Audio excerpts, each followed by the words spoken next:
당신은 이미 죽었어야 할 사람입니다. 두바이의 한 병원 진료실에서 의사가 제게 건넨 말이었습니다. 그 충격적인 한마디가 아직도 잊혀지질 않아요. 제 앞에는 한국에서 받은 CT 스캔 결과지가 놓여 있었죠. 그런데 이상하게도 그 순간 웃음이 나왔습니다. 네, 맞아요. 어쩌면 저는 정말 죽었어야 할지도 모릅니다. 하지만 이렇게 살아있는 건 한국 의료진들의 헌신 덕분이 아닐까요? 안녕하세요. 저는 요르단 출신의 의료관광 코디네이터 사라 하산입니다. 제가 오늘 이 이야기를 여러분께 전하는 것은 제 인생을 완전히 바꿔놓은 한국의 의료진들과 그들의 따뜻한 마음에 정말 감사하며 전하고 싶어서입니다. 이야기는 3년 전으로 거슬러 올라갑니다. 저는 요르단의 수도 암만에서 의대 진학을 꿈꾸던 평범한 학생이었어요. 어릴 때부터 아픈 사람을 돕는 의사가 되고 싶어서 공부도 열심히 했습니다. 하지만 인생이란 게 늘 계획대로 되진 않더라고요. 아버지께서 갑자기 사업에 어려움을 겪으시면서 집안 형편이 많이 어려워졌어요. 동생들의 학비도 걱정되는 상황에서 장녀인 제가 의대에 진학한다는 건 아무래도 사치였죠. 그래서 저는 결심했습니다. 일단 취직을 해서 돈을 벌기로요.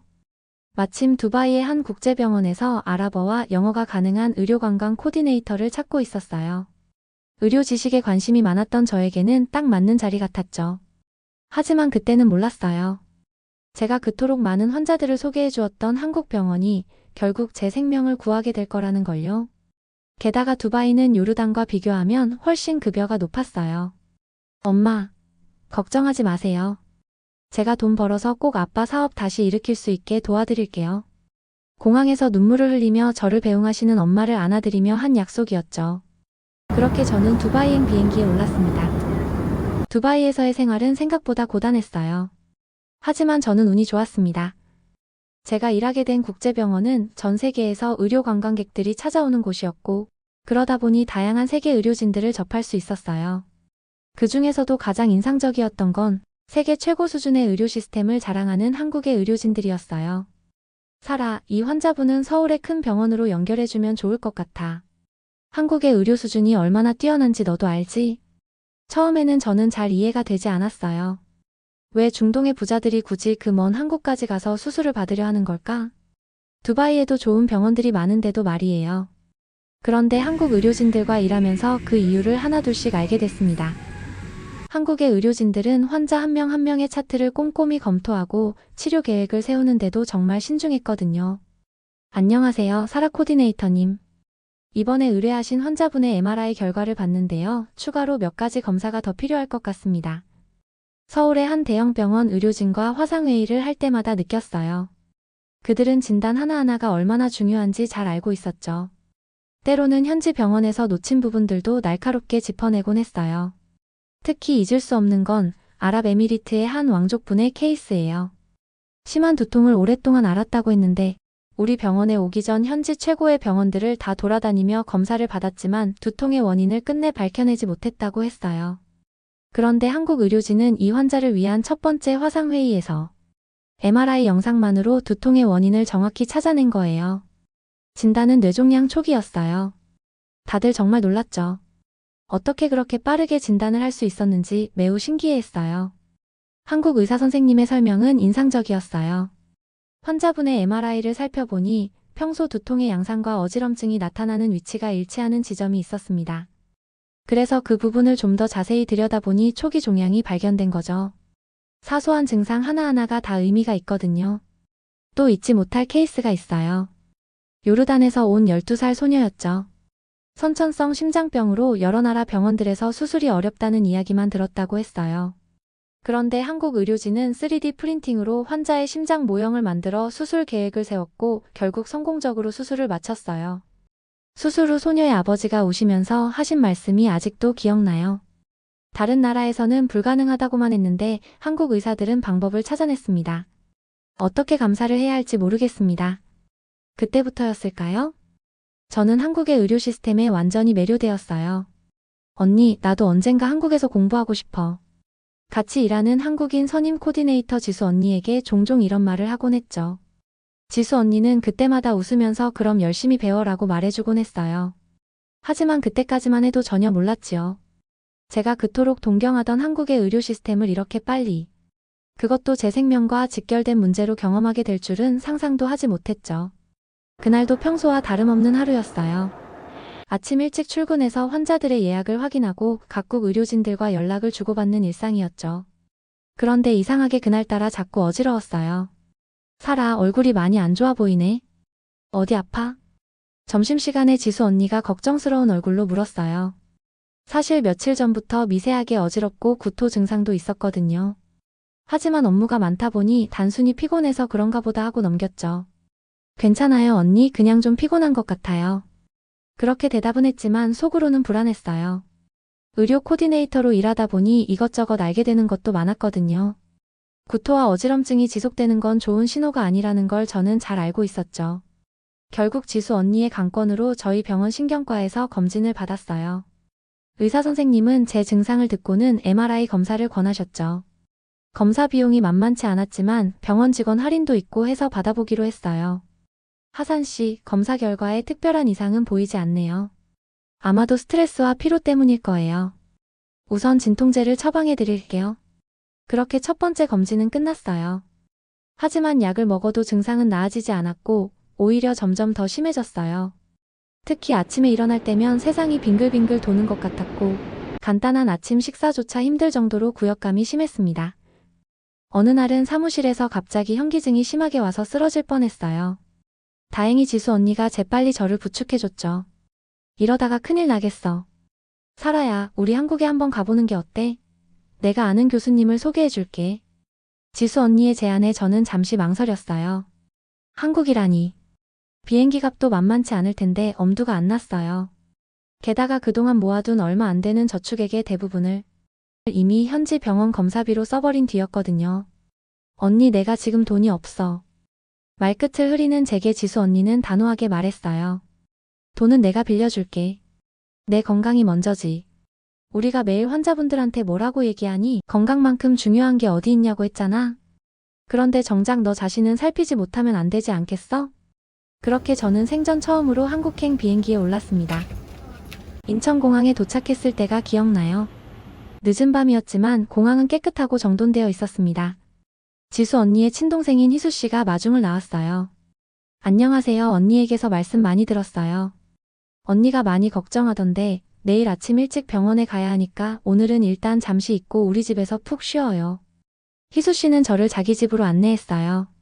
손님용 방이 따로 있을 만큼 넓지는 않았지만 집은 아늑하고 깔끔했어요. 소파 베드를 펴주며 희수 씨는 제게 자꾸 미안하다고 말했지만 오히려 제가 더 미안하고 고마워서 어떻게 표현해야 할지 모르겠더라고요. 다음날 아침 서울의 한 대형 병원으로 향했습니다. 평소 제가 환자들을 연결하던 바로 그 병원이었어요. 이번에는 제가 환자가 되어 이곳을 찾게 되다니. 참 아이러니하면서도 묘한 기분이 들었어요. 어서 오세요. 지수 선생님께 연락받았습니다. 신경과 교수님은 제 증상에 대해 꼼꼼히 물어보셨어요. 그동안 두바이에서 했던 모든 검사 결과들을 가지고 왔는데 하나하나 세심히 검토하셨어요. 일단 정밀 검사를 다시 한번 해볼게요. MRI도 좋지만 조영제를 써서 더 자세히 확실히 들여다봐야 할 것 같아요. 그런데 저는 검사를 받으면서도 한편으로는 마음이 편치 않았어요. 이 많은 검사비를 어떻게 감당하지? 하는 생각에 잠도 제대로 자지 못했죠. 그런데 그때 뜻밖의 소식을 듣게 되었어요. 지수 언니가 제 사연을 병원 측에 알렸고 병원에서 저를 외국인 의료 빈곤 지원 프로그램을 적용해 주기로 했다는 거예요. 그래서 저는 검사비의 상당 부분을 지원받을 수 있게 되었다는 거예요. 정말 지수 언니와 병원에 너무 감사했어요. 사라 씨, 검사 결과가 나왔는데 교수님의 표정이 심각해 보였어요. 그때 저는 직감적으로 알았어요. 뭔가 심각한 문제가 있다는 걸요. 손해에서 종양이 발견됐습니다. 마치 세상이 무너지는 듯한 충격이 다가왔어요. 교수님께서는 안타까운 목소리로 모니터를 가리키시며 천천히 설명해 주셨어요. 매일 익숙하게 보아오던 MRI 영상이었지만 이번만큼은 달랐어요. 그 화면 속에 비친 건 바로 제 머릿속이었으니까요. 두바이에서 찍었던 MRI와는 전혀 다른 선명도였어요. 두바이에서 찍은 MRI로는 쉽게 발견하기 어려웠을 거예요. 종양이 아주 깊숙한 곳에 자리 잡고 있었거든요. 하지만 정말 다행히 아직 크기가 작고 위치도 수술이 가능한 부위입니다. 순간 온몸에서 힘이 빠졌어요. 아침마다 겪었던 그 어지러움과 구토가 단순한 피로가 아니었던 거죠. 의료 코디네이터로 일하며 뇌종양 환자들을 많이 만나봤기에 이 진단이 무엇을 의미하는지 누구보다도 잘 알고 있어서 저는 더 두려웠어요.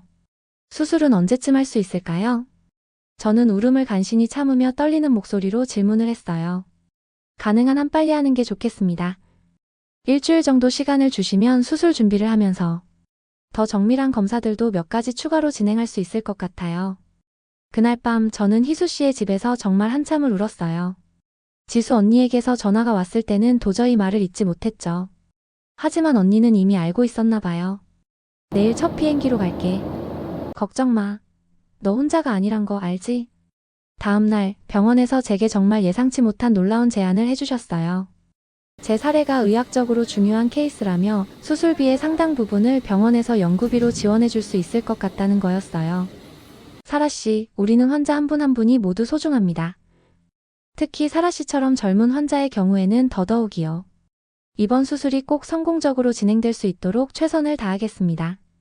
교수님의 그 말씀에서 진심이 가득 느껴졌을 뿐만 아니라 너무나도 감사했어요. 두바이에서는 느낄 수 없었던 의사와 환자 사이의 따뜻한 신뢰를 처음으로 경험하게 되었습니다. 수술 전날 제 병실에는 예상치 못한 손님들이 찾아오셨어요. 지수 언니의 가족들이었죠. 언니의 어머님께서 따뜻한 닭곰탕을 가져오셨어요. 내일부터는 금식해야 한다고 들었어요. 기운내서 수술 잘 받으시라고 제가 정성껏 끓여봤어요. 어서 드셔봐요. 입맛에 맞았으면 좋겠네요. 말을 끝까지 다 잊지 못하고 눈물을 훔치시는 어머님을 보며 저도 울컥했어요. 외국에서 온 저를 마치 당신의 딸처럼 걱정해 주시는 마음이 전해져 왔거든요. 수술 당일 아침 마취과 선생님께서 오셔서 친절하게 설명해 주셨어요. 긴장되시죠? 그렇지만 걱정하지 마세요. 최고의 의료진들이 함께 할 거니까요. 사라 씨가 할 일은 그저 편안하게 잠드시는 것뿐이에요. 수술실로 가는 길 복도에서 기다리고 계시던 교수님께서 제 손을 잡아주셨어요. 걱정 마세요. 제가 책임지고 사라 씨를 꼭 건강하게 만들어 드리겠습니다. 의사 선생님의 그 말씀 한마디 한마디가 저에게 정말 큰 위로가 되었어요. 그동안 수많은 환자들에게 이런 상황을 설명해 드렸던 제가 이제는 이렇게 환자가 되어서 그 말의 무게를 직접 실감하고 있었으니까요. 수술이 끝나고 제가 다시 깨어났을 때는 이미 다음날 아침이었습니다. 수술은 8시간이나 걸렸다고 했어요. 중환자실에서 눈을 떴는데 머리가 무겁고 온몸이 욱신거렸어요. 하지만 이상하게도 마음은 편안했어요. 수술은 아주 성공적입니다. 종양은 깨끗하게 제거됐습니다. 회진 때 교수님께서 해주신 말씀이었어요. 그 순간 제 눈에서는 뜨거운 눈물이 흘러내렸어요. 살 수 있다는 안도감, 고통에서 벗어날 수 있다는 기쁨, 그리고 의료진들에 대한 깊은 감사함이 한꺼번에 밀려왔거든요. 제 인생에서 이보다 더 감격스러운 순간이 또 있었을까요? 그제서야 알았죠. 제가 얼마나 큰 모험을 해낸 건지를요. 특히 놀라웠던 건 한국의 빠른 회복 시스템이었어요. 중환자실에서도 가만히 누워있기만 한 게 아니었거든요. 간호사 선생님들께서 수시로 오셔서 체위를 바꿔주시고 간단한 운동도 도와주셨어요.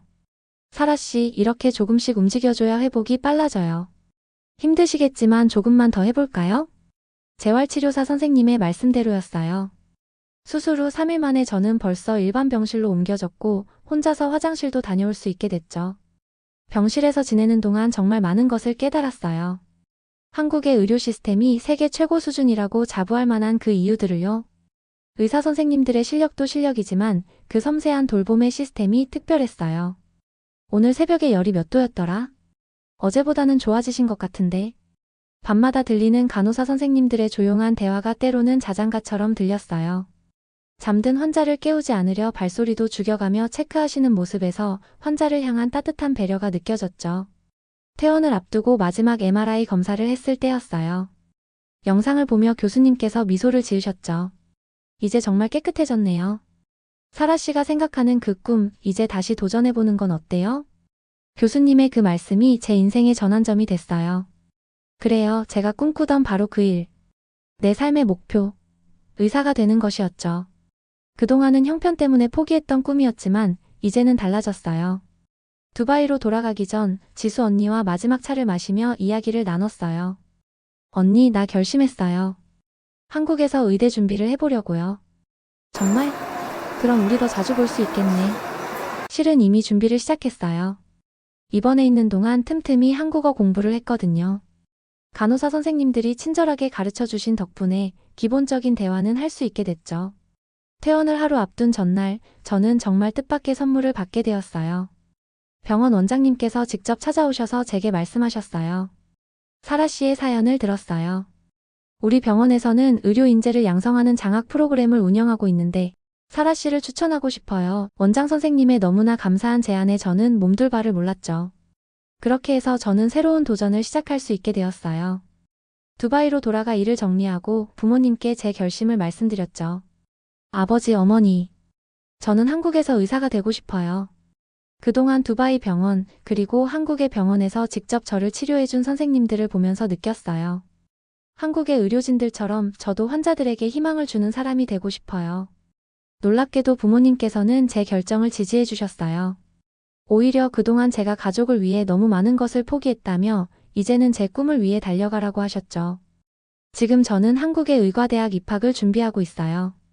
낮에는 한국어 학원에서 공부하고 저녁에는 의대 입학을 위한 기초 과목들을 공부하고 있죠. 쉽지 않은 도전이지만 매일 아침 거울을 볼 때마다 제 머리에 남은 수술 자국이 저에게 말해줘요. 네가 받은 은혜를 잊지 마. 지금도 가끔 두바이에 있는 옛 동료들과 연락을 해요. 얼마 전에는 제가 예전에 한국으로 소개했던 환자분께서 연락을 주셨어요. 사라, 네가 그때 한국 병원을 추천해줘서 정말 다행이었어. 내 동생도 이번에 한국에서 수술을 받게 됐어. 이런 이야기를 들을 때마다 가슴이 뭉클해져요. 제가 겪은 일들이 또 다른 누군가에게 희망이 되어주고 있다는 생각에 더욱 힘이 나죠. 한국의 의료진들은 제게 단순히 건강만 돌려주신 게 아니에요. 제 꿈도 희망도 새로운 인생도 함께 선물해 주셨죠. 그리고 무엇보다 따뜻한 마음으로 환자를 대하는 게 얼마나 중요한지 가르쳐 주셨어요. 이제 제 차례예요. 언젠가 저도 한국의 의사 선생님들처럼 누군가에게 희망이 되어줄 거예요. 그게 제가 받은 은혜를 갚는 방법이라고 생각하거든요. 여러분 혹시 건강에 이상이 있다면 망설이지 마세요. 한국의 의료진들은 여러분을 기다리고 있을 거예요. 제가 그랬던 것처럼 여러분도 그곳에서 새로운 희망을 발견하실 수 있을 거예요. 그리고 저는 계속해서 꿈을 향해 달려갈 거예요. 언젠가 의사가 되어 저의 이야기를 다시 한번 들려드릴 수 있기를 바라면서요. 그때까지 여러분 모두 건강하시고 행복하시길 바라겠습니다. 감사합니다. 이상 사라 하산이었습니다. 사라 씨의 사연 어떻게 들으셨나요? 자칫 치명적일 수도 있었던 뇌종양을 한국의 최첨단 의료 시스템과 의료진들의 따뜻한 보살핌으로 완치했을 뿐만 아니라 새로운 꿈을 향해 나아갈 수 있게 되었다니 가슴이 벅차오릅니다. 또한 해외에서도 선한 영향력을 펼치며 좋은 일을 많이 해주시는 우리 한국분들 덕분에 정말 뿌듯한 마음이 듭니다. 오늘 사연이 재미있으셨다면 구독과 좋아요 잊지 마시고 눌러주세요. 저는 더 따뜻하고 흐뭇한 이야기로 다시 찾아뵙겠습니다. 끝까지 시청해주셔서 감사합니다. 이상 감동월드였습니다.